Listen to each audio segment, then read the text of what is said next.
নমস্কার বন্ধুরা। সারাদিনের নানান রকম কাজকর্মের ফাঁকে নিজের জন্যে যেটুকুনি সময় বার করে নেওয়া হয় সেটাই শুধু নিজের জীবনে লেখা থাকে।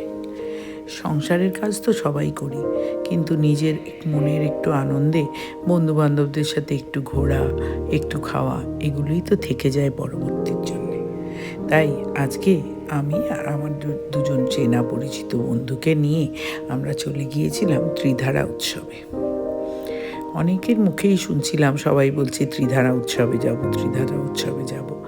বেরিয়েছিলাম অন্য এক জায়গায় যাব বলে, কিন্তু ওই যে ভাগ্যে যা থাকে তাই হয়। হঠাৎ করে মনে হলো যাই না, ঘুরে আসি। তাই একেবারে কোনো কিছু না ভেবে পৌঁছে গেলাম ত্রিধারা উৎসবে। বেশ অনেকটা জায়গা নিয়ে এবং প্রায় 90টার ওপর স্টল নিয়ে এই উৎসবটা হচ্ছে। এখানে একটা ছোট্ট স্টেজ বানিয়ে কিছু ফাংশন হচ্ছে। একটা দিকে রয়েছে ছোট ছোট শিশুদের জন্য নানান রকম খেলার জায়গা। ওই যে হাওয়া ভরা যেরকম থাকে না, উপরে লাফাতে হয়, ওই স্লিপ দোলনা এরকম কিছু লাগানো আছে। আর একটা দিকে ফুড কোর্ট বলে একটা অংশ রেখেছে, সেখানে নানান রকম খাবার স্টল। তার মধ্যে নামি দামি কিছু খাবার স্টলও আছে, যেমন ওয়াও মোমো আছে, তারপর 6 বালিগঞ্জ প্লেসের টেক অ্যাওয়ে কাউন্টার আছে। এরকম বেশ কিছু নামজাদা দোকানের স্টল রয়েছে। তাছাড়া যে সকল মানুষরা নিজেদের জীবনটাকে আরও উন্নত করার জন্যে অক্লান্ত পরিশ্রম করছে, সেরম কিছু মহিলাদেরও কিছু স্টল আছে।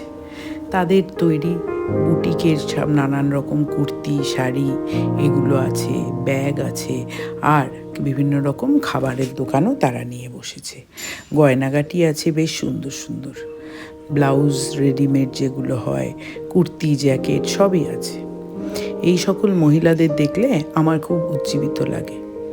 তার পাশেই দেখলাম দিদি নাম্বার স্টলের একটা জায়গায় অনেকে মিলে লাইন দিয়ে দাঁড়িয়ে আছে। সেখানে ফর্ম ফিল আপ করে একটা ছোট্ট অডিশন মতো হচ্ছে। নেকি ওর পুচপুচ, আমিও গিয়ে তাড়াতাড়ি ফর্ম ফিল আপ করে একটা ছোট্ট অডিশন দিলাম। জানি না হবে কি না, না হওয়ার চান্সই বেশি, তবুও সুযোগ ছাড়ি কেন। যদি লেগে যায় ভাগ্যে, একবার যাব।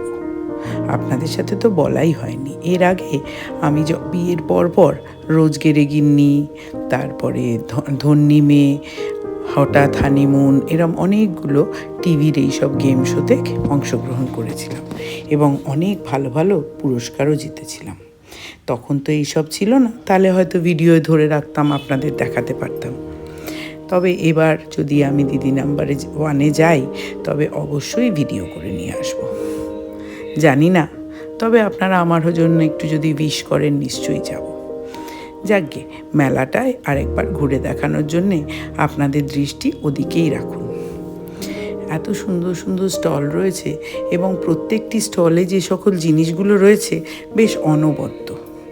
আপনি গড়িয়াহাটে বা অন্যান্য মার্কেটে ঘুরে যে সকল জিনিস পাবেন সেগুলো তো পাবেনই, তার সাথে আপনি এখানে আমার উপরি পাওনা হিসেবে আমি পেয়েছি রাঘবের গান। সামনে থেকে তুলতে পারিনি, কারণ লোকে দাঁড়াতে দিচ্ছিল না।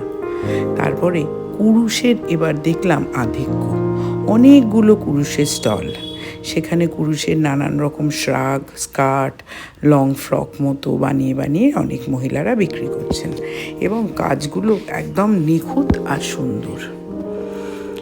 শীতের আমেজ একদমই চলে গেছে, বেশ গরমই লাগছিল। সোয়েটার পরে গেছিলাম, তবুও আমার একটু ঘামের রোগ আছে বলে আমি বেশ ঘামছিলাম। তাই এই মেলাটা খুব একটা যে উপভোগ করতে ভালো লাগেনি তা নয়। বেশি ঠান্ডা হলে আমার সন্ধেবেলা ঘুরতে অতটা ভালো লাগে না। ওয়েদারটা খারাপ ছিল না। বাচ্চাদের নানান রকম খেলনা স্টলও ছিল। ফুড কোর্টের দিকে গিয়ে দেখলাম পিঠে পুলির অনেকগুলো স্টল আছে, কিন্তু সত্যি বলতে কি পিঠে পুলির দামগুলো আমার একটু বেশিই লেগেছে। আর এই গ্রাম বাংলা থেকে আসা হাতের কাজের নকশা করা এই সকল চাদর, কুর্তি, পটচিত্রে আঁকা ছবি, এইসবের স্টলগুলো কোনো দোকানের মতো করে না বসলেও ফুটপাথে তারা চাদর পেতে বসেছে। তাদের জিনিসগুলো বেশ সুন্দর। আমি খুব একটা বেশি কিছু কিনিনি, কিন্তু আমার এক বন্ধু, ও খুব সুন্দর সুন্দর কালেকশন, ওর বেশ ভালো ভালো শাড়ি, কুর্তি, তারপরে টপস, নানান রকম স্কার্ট এইসব রাখে। ওর সাথে দেখা হতে ওর থেকে একটা ছোট্ট কুর্তি নিলাম। কুর্তিটি বেশ ভালো, সুতির, সবসময় পরার মতো। আর ওর আরেক বন্ধু ওর সাথে ওর টেবিল শেয়ার করে বসেছে, সে নানান রকম সুন্দর সুন্দর ব্যাগ নিয়েছে। আজ আর দুটোই কেনার ক্ষমতা হলো না। পরবর্তীকালে ওর থেকে একটা ব্যাগ নেব অবশ্যই মনে মনে প্রতিজ্ঞা করেছি। ওর ব্যাগের কালেকশনও খুব সুন্দর। আর এই গাছপালাগুলো দেখুন, এটা শুধু প্রদর্শনীর জন্যেই। ফুলগুলো যদিও ঠান্ডা কমে গেছে বলে একটু ম্রিয়মাণ, কি আর করবে, আমাদের দেশে এখন শীতের থেকে গরমই বেশি, গরম প্রধান দেশ হয়ে গেছে।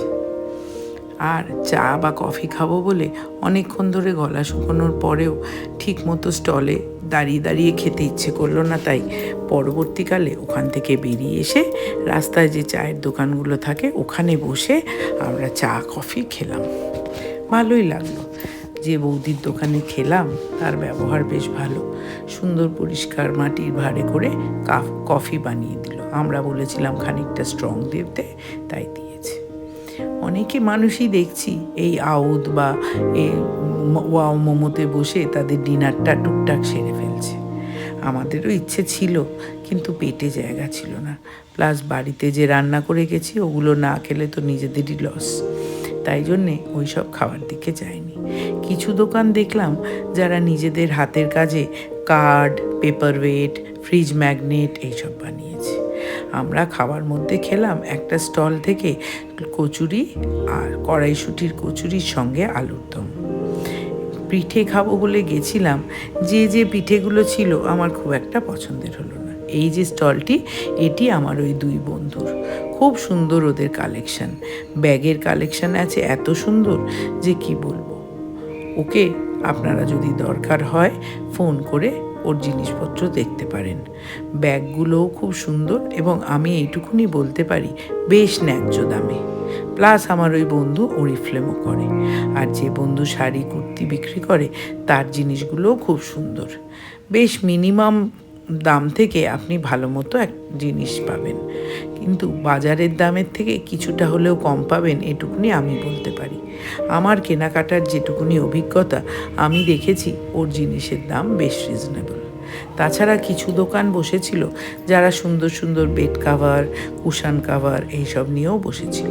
ঘর সাজানোর জিনিসও প্রচুর ছিল। গয়নার তো কোনো কথাই নেই। একটা দোকানে কিছু জিনিস দেখলাম বেশ অনবদ্য লাগলো। কুরুশ দিয়ে কাজ করা চুলের ক্লিপ, গলার হার এইসব উনি বানিয়েছেন। আর এই গোল্ড প্লেটের গয়নার দোকানে আপনি যদি এই গয়নাগুলো পরে কোনো বিয়েবাড়ি বা কোনো অনুষ্ঠানে যান, একটু নিজেকে এমনভাবে প্রেজেন্ট করেন যেন আপনি খুব দামি গয়না পরে এসছেন, একটু লুকিয়ে লুকিয়ে রাখছেন, তাহলে কেউ আপনাকে প্রমাণ করতে পারবে না যে ওগুলো সোনার নয়। এত সুন্দর দেখতে। তসর বেনারসি দেখলাম দু তিনটে দোকানে, দেখে মন ছুঁয়ে গেল। কিছু দোকান আছে সেখানে ডিজাইনার ব্লাউজ আছে এত সুন্দর যে কি বলবো। ওই একটা ব্লাউজ যদি আপনি আপনার কালেকশানে কিনে রাখেন, আপনার অনেকগুলো বিয়েবাড়ি ভালোভাবে চলে যাবে। কারণ আজকাল তো কেউ ম্যাচিং করে ব্লাউজ পরে না, তাই এমন কোনো কালারের নেবেন যাতে একটা কালার দিয়ে অনেকগুলো কালার আপনি পরে নিতে পারেন। এছাড়া কুরুশের ব্যাগও অনেক জায়গায় দেখছিলাম, চটেরও অনেক রকম ব্যাগ, আসন এইসবও বিক্রি হচ্ছিল।